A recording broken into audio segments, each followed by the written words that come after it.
নবী বলছেন, আল্লাহ আমার উম্মত যদি জাহান্নামে থাকে আমি কিন্তু জান্নাতে যাব না। আল্লাহ বলছেন আপনি না গেলে তো জান্নাত উদ্বোধনই হবে না। এবারে মামলা কি দাঁড়ালো? আল্লাহ পাক বলে যে আমি তাহকামুল হাকিমিন নিজেকে বলেছি, বিচার না করলেও তো জিনিসটা সুন্দর হয় না।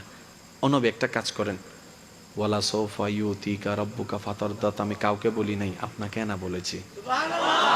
আমার সাল্লাহ কাইল্লা রাহমাতাল লিল আলামিন, কারো সম্পর্কে নাজিল করি নাই, আপনাকে দিয়েছি। ওয়ালাল আখিরাতু খায়রুল লাকা মিনাল উলা, কাউকে বলি নাই, আপনাকে বলেছি।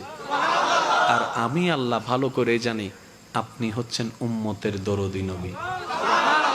আপনি নিজের জন্য কাঁদেন নাই, সন্তানের জন্য কাঁদেন নাই, পরিবারের জন্য কাঁদেন নাই, নাতির জন্য কাঁদেন নাই, যত কেঁদেছেন জীবনে সবকিছু উম্মতের জন্য।